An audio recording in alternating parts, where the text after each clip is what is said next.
अस्सलाम वालेकुम दोस्तों, कैसे हो आप लोग। मेरे पास सबसे ज़्यादा ये सवाल आता है कि मुझे 1 महीना 2 महीना 3 महीना हुआ या फिर 1 साल हुआ है और मैं सऊदी से वापस जाना चाहता हूँ घर। अब मैं कैसे जाऊँ, मुझे बहुत कफ़ील परेशान कर रहा है। काम वो नहीं दे रहा है जो काम में आया था, फिर सैलरी नहीं दे रहा है, बहुत सारी ऐसी प्रॉब्लम जो मेरे साथ कर रहा है। तो मुझे इसका सोल्यूशन बताओ, मैं कैसे वापस जा सकता हूँ। ये सवाल सबसे ज़्यादा आता है। इसके अलावा ये भी आता है कि मुझे हुरूब लगा हुआ है, मुझ पे कफील ने केस किया है, कंपनी ने केस कर रखा है। इसके अलावा मेरा इकामा एक्सपायर है, तो ऐसे केस में मैं कैसे घर जा सकता हूँ। तो इसका सॉल्यूशन इस वीडियो में आपको देने वाला हूँ।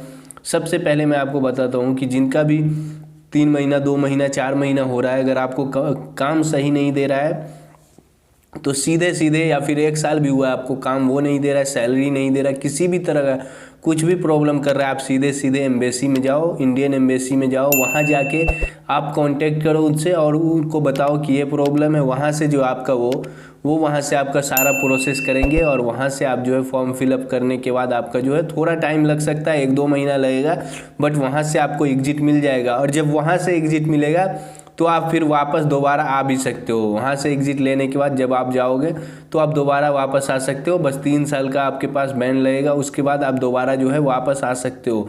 अभी जो है 5 साल का बैन स्टार्ट हो गया, तो 5 साल बाद 3 साल बाद आप वापस आ सकते हो वहाँ से गए तो। दूसरा एक और तरीका है, तरहील के ज़रिए आप जाओगे। वो उन लोगों के लिए जिनका हुरूब लगा हुआ है, इकामा एक्सपायर है, वो लोग जो है यहाँ पे मकतब अमल में जाएंगे, वहाँ जाके कंप्लेन करेंगे, तरहील सेंटर की तरफ वो जाएंगे डिपोर्ट होके। तो वहाँ डिपोर्ट होके जब जाओगे आप तरहील के थ्रू, तो आप वापस नहीं आ सकते। बट जब इंडियन एम्बेसी से आप जाओगे तो आप वहाँ से वापस आ सकते हो। और इंडियन एम्बेसी से जिनका हुरूब है या फिर इकामा एक्सपायर है, उनका एक और तरीका है जाने का। अगर आपसे बहुत दूर है एम्बेसी तो आप जो ऑनलाइन फॉर्म भी फिलअप कर सकते हो, उसकी लिंक मैं डिस्क्रिप्शन में दूंगा। एकदम सिंपल है, उसमें ज़्यादा कुछ नहीं डालना होता है। ये दो ही लोग कर सकते हैं जिनका इकामा एक्सपायर है या फिर हुरूब लगा हुआ है, इन दोनों लोगों के लिए है ये।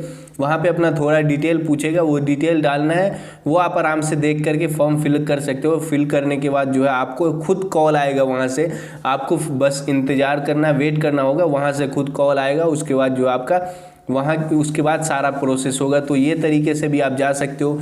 बहुत सारे लोगों को कंपनी केस कर देती है। अब केस वाले के लिए एक ही है, आप कहीं से भी जाओ, डिपोर्ट होके जाओ या फिर एम्बेसी से आउट पास लेके जाओ, आप दोबारा वापस नहीं आ सकते हो। वर्क वीज़ा पे आप बाकी उम्रा और हज वीज़ा पे तो आ सकते हो, बट वर्क वीज़ा पे आप नहीं आ सकते हो।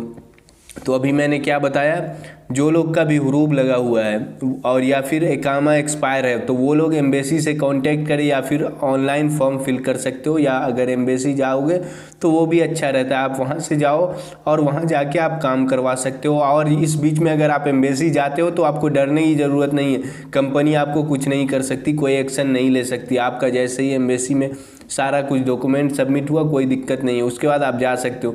बहुत सारे लोगों का यही प्रॉब्लम होता है कि मैं कैसे जाऊं, मुझे वापस जाना है, मेरे को काम नहीं दिया है, मैं परेशान हूँ, सैलरी नहीं देता है, काम बहुत ज़्यादा करवाता है, ओवर टाइम नहीं देता है। तो ये सब लोग आप एम्बेसी जाओ, एम्बेसी जाके वहाँ से आप जो है एग्जिट जा सकते हो, कोई दिक्कत नहीं है। और एग्जिट जाने के बाद आपको लाइफ टाइम बैन भी नहीं लगेगा, आप दोबारा वापस भी आ सकते। एक और सवाल होता है कि जिनका काम भी वही है बट वो जाना चाहते हैं, सब कुछ सही है, आपको जो काम में आए वही मिल रहा है, सैलरी भी मिल रही है, सब कुछ मिल रहा है। ऐसे केस में अगर आप जाना चाहते हो तो आप जो है, आपको कंपनी जो बोलेगी आपको पे करना होगा, पैसा देना ही पड़ेगा। क्योंकि भाई कंपनी भी पैसा खर्च करके आप लोग को लाती है, वीज़ा इशू करती है, तो वो चार्ज मांगेगी ही, तब आपको वो देना होगा। और बहुत सी कंपनी तो अलाउ ही नहीं करती, 2 साल का कॉन्ट्रैक्ट है, कॉन्ट्रैक्ट पूरा करो उसके बाद जाओ, इससे पहले नहीं जाने देती है। बहुत सारे लोग बोलते हैं कि क्या मैं इमरजेंसी छुट्टी जा सकता हूं। आप इमरजेंसी छुट्टी बिल्कुल जा सकते हो। यहाँ पे हर कंपनी जो है आपको 1 साल पे जो है इमरजेंसी छुट्टी, आपके साथ कोई प्रॉब्लम है, आपको पेपर दिखाना है, देती है। सारी कंपनी लगभग इमरजेंसी छुट्टी देती है, तो कोई दिक्कत नहीं है। जिनको भी 1-2 महीना 3 महीना या 1 साल हुआ है वो जा रहे हो, तो आपका इकामा नहीं भी है एक्सपायर, तो आप के लिए 3 साल बैन लगेगा। एम्बेसी के थ्रू जाओगे तो वापस आप आ सकते हो। तो इस वीडियो में मैंने आपको, उम्मीद है आपका डाउट जो था क्लियर कर दिया, आपको किस तरह से जाना है वापस इंडिया वो बता दिया आपको। तो आप इस वीडियो को कर सकते हो लाइक, और चैनल पे नए हो, पहली बार देख रहे हो, सब्सक्राइब कर लो। अपने दोस्तों के साथ ये वीडियो ज़रूर शेयर करना, बहुत सारे लोगों के साथ ये प्रॉब्लम होती है। Thank you for watching, see you in next video.